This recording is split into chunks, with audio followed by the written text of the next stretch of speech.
What up, everyone? This is Mr. Lord, Dr. Professor, Dark Joker, here with another edition of Traditional Fans with Opinions, where I'll give my reviews for whoever I watched, read, or played today. And who are Traditional Fans with Opinions? That is myself, and that is you, the viewers. With all that being said, on with the reviews. Black Butler, Season 5, Episode 12. So, in this one starts out with the Grim Reapers. You have Ludger and Sasha talking about, basically Germany developing mustard gas and England now gained, very powerful weapons. So, and basically they talk about the prospect of this lead to like a world war, which, given when this takes place, late 1800s, it's implied, that this is all going to lead to World War One, and that Sebastian is kind of looking forward to that. Then Will and Grell, two of the English Grim Reapers that we see, they arrive. They ask, basically tell them to keep an eye out for Undertaker. And, Sastra's wondering why they need to worry about Undertaker because they guess there's a few deserts happen. Ledger believes that, so basically all the Grim Reapers are people who had committed suicide. And then by their punishment for committing suicide is become Grim Reapers and guide people into the afterlife until until they're forgiven of the sin of committing suicide. That's essentially what it is. And I guess the fact that they're guiding people into the afterlife, dictating a lot of their deaths and stuff, could break some people and cause them to desert the Grim Reapers. So Ledger hypothesized that that's what happened with Undertaker. And then so later, Seal's group, you know, takes Sieglin and Wolfram to Dietrich's mansion, where Dietrich's servants like take care of Wolfram, help him recover. Then he and Sieglin they make up. They promise to stay together. And then Dietrich talks with Sebastian Seal and mentions that Undertaker had visited him recently. Basically arrived there like talked about Seal's father being dead, and basically makes jokes about Dietrich being fat. And then like he mentions that I guess like he still has the other Earl to like the other Earl of Phantom Hive to entertain them, whatever. And Seal's wondering if Undertaker's talking about him or someone else. Now, manga readers know who he's talking about, and they know who Seal is talking about when he's saying if he wondering if he's talking about something else, someone else. Like manga readers know. I've not read the manga, but I do know what the big spoiler is. Like for next week's episode, if I'm correct, and they are adapting that chapter, there is a very big spoiler for the finale, for the season finale, that will change a lot about how we see Seal. Like it is a big freaking spoiler. I don't think it's gonna be one that breaks the internet because the manga already happened, and Black Butler I don't think is a series that generally breaks the internet. Even though it's a very good show and deserves a lot more recognition.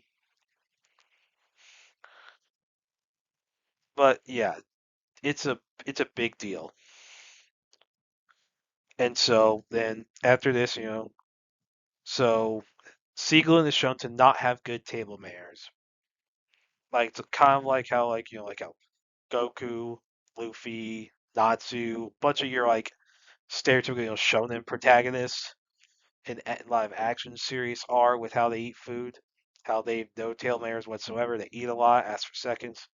So Siegelin's kind of like that. So since she can't necessarily eat like that, I guess when she meets with the queen,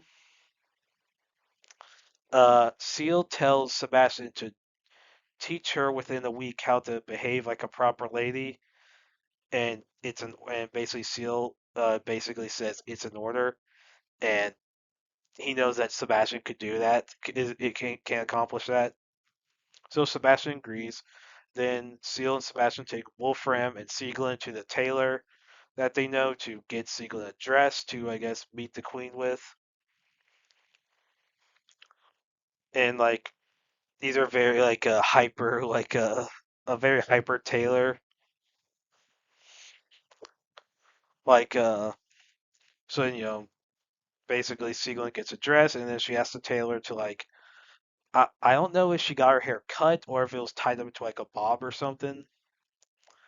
But basically it's made to look shorter and then she gets her new dress and then I guess they say Seal takes Wolfram and Sieglin back to the Phantom Hive mansion for him to stay and train under and Sebastian in order to prepare to meet the Queen.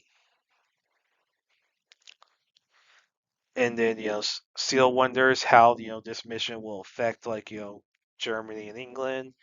Sebastian of course is interested in seeing how it does because he kind of wants a world war, which in real history does happen with World War I being the culmination of a lot of stuff. And then the episode ends with Elizabeth heading towards Phantom Hive Manor. Since Seal is back from Germany. Now I didn't even know she had known about Seal going to Germany. I'm surprised she knew about that. But yeah, so she's hanging there, so it'll be funny to see like, her meet Sieglinde, how they interact, because the only people from the outside world that Sieglinde had met is Seal, Sebastian, and all of Seal's servants. That's it. So so it's interesting how she interacts with Elizabeth, because I can see like I do know a little bit about what's coming next in the next episode. Like it should be interesting how Elizabeth like and Sieglin interact. Probably funny. Probably get a few laughs out of it. And the big spoiler involving Undertaker uh should play a role in next episode. I'll just say that. And yeah, I really like this episode, and I look forward to next week's. Yaiba Samurai Legend, episode 12. So in this one, everyone's dealing with, Onimaru being driven from the capital, and then, but Onimaru's still, like, he's still on his, like, airship or whatever, doing stuff, planning to, he has a mad science working on him, like, restoring the Fujinkin. And so while this is all going on, so Yaiba starts training in order to prepare for his next fight against Onimaru. So he's given these, like, steel, like clogs in order to like help him at his weight for him to get stronger, so he can build up stamina. And he's doing a bunch of cleaning like around the Sokka's house in order to like help build some stamina. Then while he's out grocery shopping because Sokka told him to, so there's like a character who's like challenging different dojos trying to find Yaiba, and this character is uh Nadeshiko Yamato. And then basically like the reason she searched for Yai because she wants to marry him. And like so basically how she explains to Sokka is that like years before, so Nashiko was traveling with her father in the jungle that Yaiba lived and was saved from a tiger by Yaiba who was hunting the tiger. And Nashiko tries to follow Yaiba. She says that she will follow him for all. Yaiba's like, what? He's like, no, because he doesn't want to have a weak partner. And then Nashiko says, what if she becomes strong? She she's like, will you accept me then? And Yaiba's like, why not? So Nashiko trained, got very strong, became a very good fighter, and basically, like she wants to marry Yaiba. Then Yaiba arrives at dojo while Sokka and Nashiko are fighting, and Yaiba, I guess, accidentally distracts Nashiko, which gives Sokka an opening to beat her because she was gonna get early wrecked otherwise. like Musashi and Kojiro like both lost, and they were both trying to get with Nahashiko, and then basically what happens then is so Yaiba is like she's like, oh, you're the girl from the soba shop because her family owned the soba shop, and he thought what Nahashiko was offering was when Nahashiko said, will you accept me? Yaiba thought that she was offering to give him some soba, so he was like, okay. So basically, this is like Goku, what happened with kind of like what happened with Goku and Chi Chi in Dragon Ball, where in Dragon Ball, so in the Emperor Pilaf arc, where when Goku first meets Chi Chi, you know, Chi Chi asked Goku if when they grow up, if he will make her his bride, and Goku thinks that Chi Chi's asking him to eat her because he thinks a bride is a type of food. So he's like, "Are you? If that's what you want, sure." So like Goku was like, "Hey, if you want me to eat you, okay."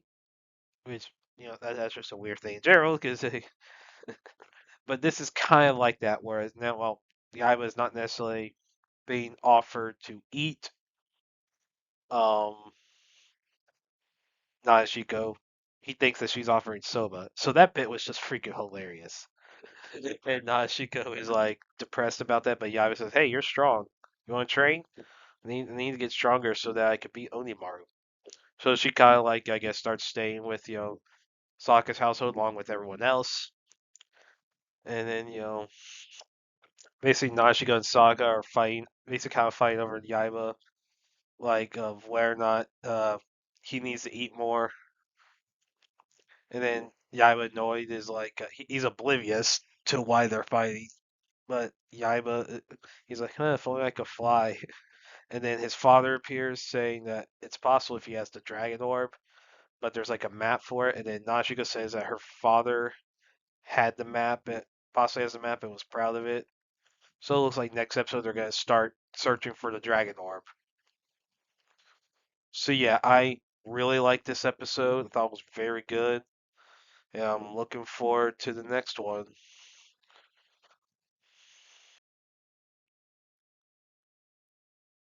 Titan, the OceanGate disaster. So this is a new documentary on Netflix that premiered June 11th, but I wasn't even aware it was a thing until today. So I was like, what the heck? How did I not hear about this? So, this, of course, this is about the Titan submarine that, was a tourist attraction to go explore, the Titanic, wreckage. It wrecked in 2023, a very infamous implosion. But yeah, so this premiered on Netflix like in June 11th, but I didn't know about it for like a week. So yeah, this documentary goes into a lot of development of the submarine. So with you know, all the stuff with Stockton Rush, how he ran Ocean Gate, how he like led the development of the submarine, using carbon fiber, which due to all the pores, due to how it's a lighter material, even if it's a lighter, cheaper material, it can't really it can't really handle deep sea pressure. It can't.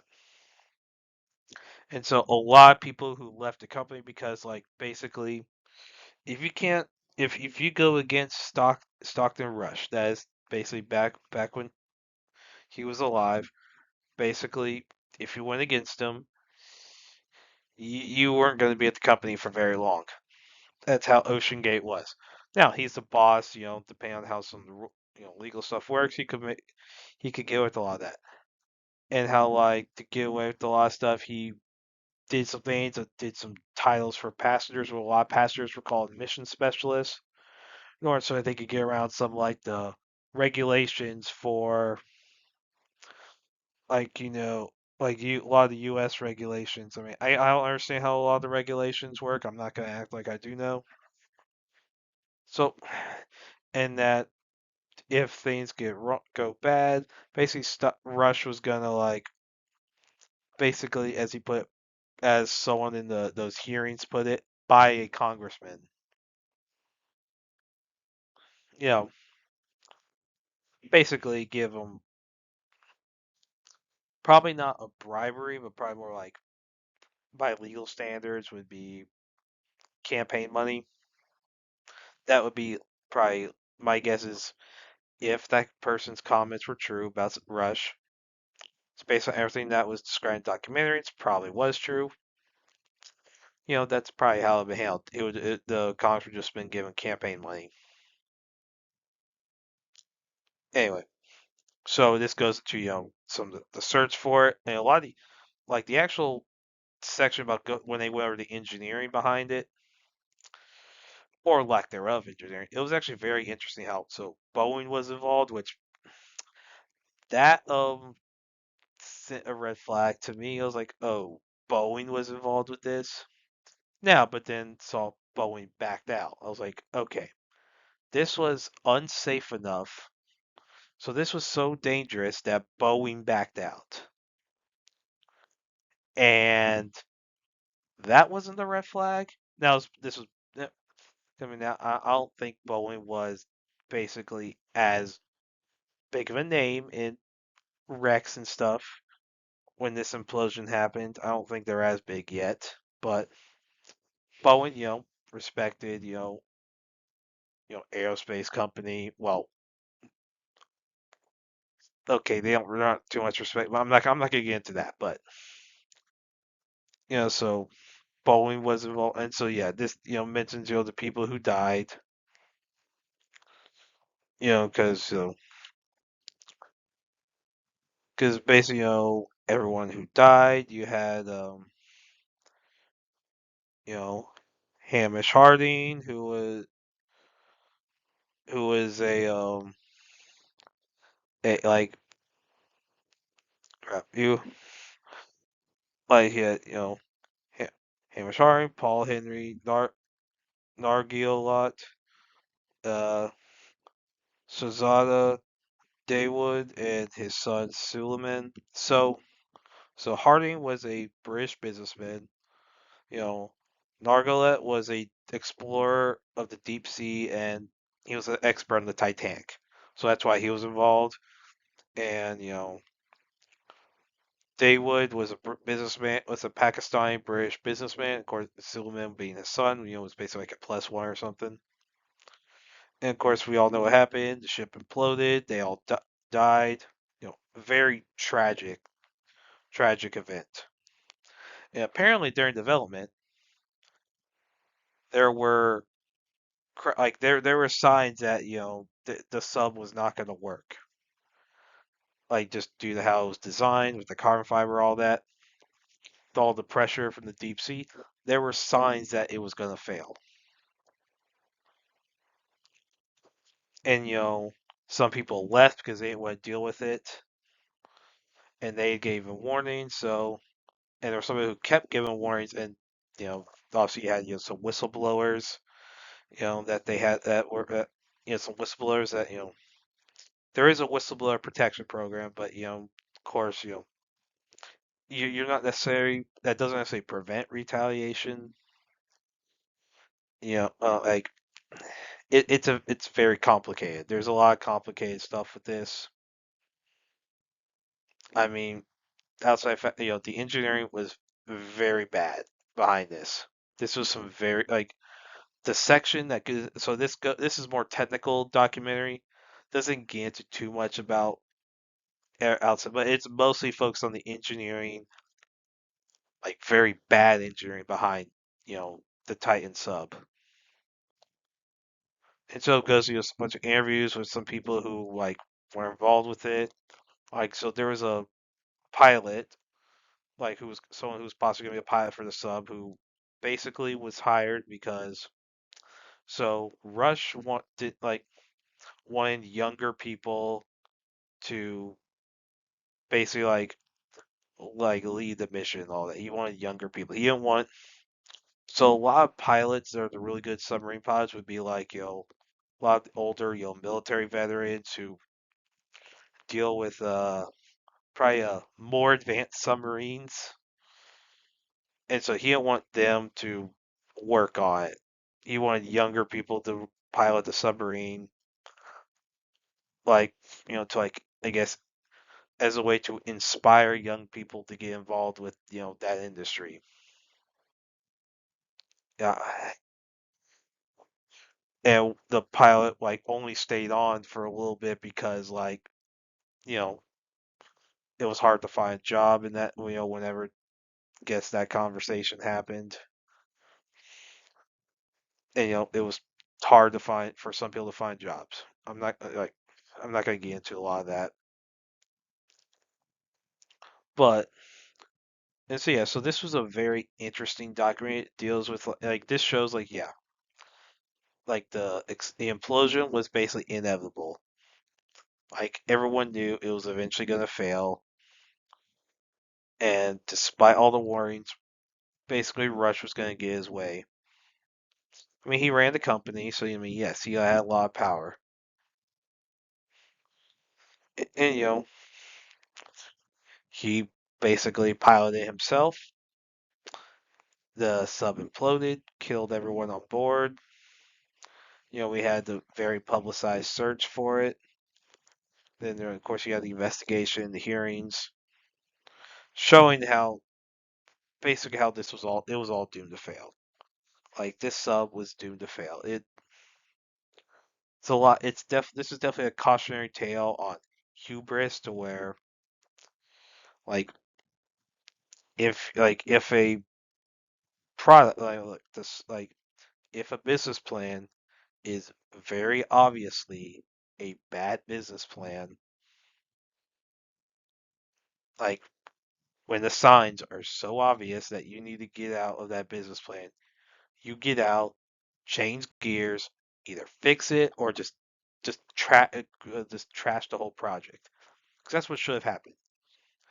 Should have been either Rush just scrapped the project, didn't do it, or retooled it, fixed it, found new design, better materials, like or like so, like better materials to make the sub out of, and like better engineering. That's what should have happened.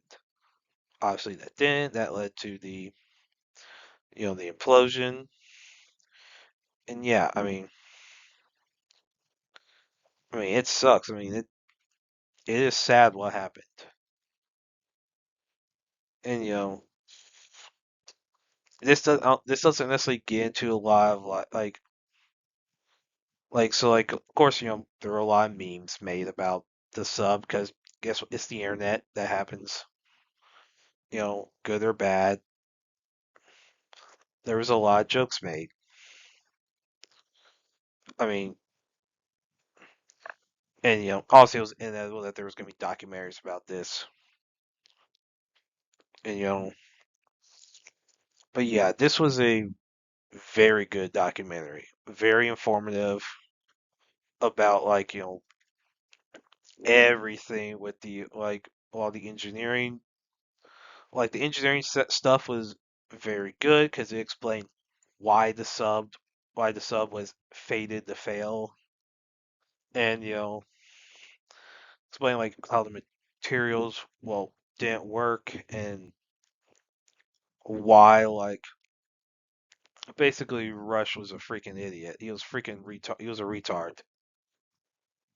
Like obviously he graduated from Princeton with an engineering degree. Now clearly that degree didn't. Like now he was probably an intelligent, but he I guess lacked common sense because like obviously look common sense is not necessarily something you learn in school, regard like where it's college, trade school, grade school, whatever. You don't learn common sense in school like in a class. You learn it by living life. You know, clearly Rush lacked common sense. But yeah, as far as documentary goes, this was a very good documentary. I mean, it's honestly it's about a very tragic event. Sucks. I hope the families find peace. Hope everyone involved finds peace in it. You know, but as far as the documentary goes, very good, very well made. Like I would highly recommend it. Well, that's it. Did y'all like the stuff I reviewed? And if you have your own opinions about all that, you can put all that in the comments. Thank you for watching, and like, subscribe, and all that. And look forward to the next video.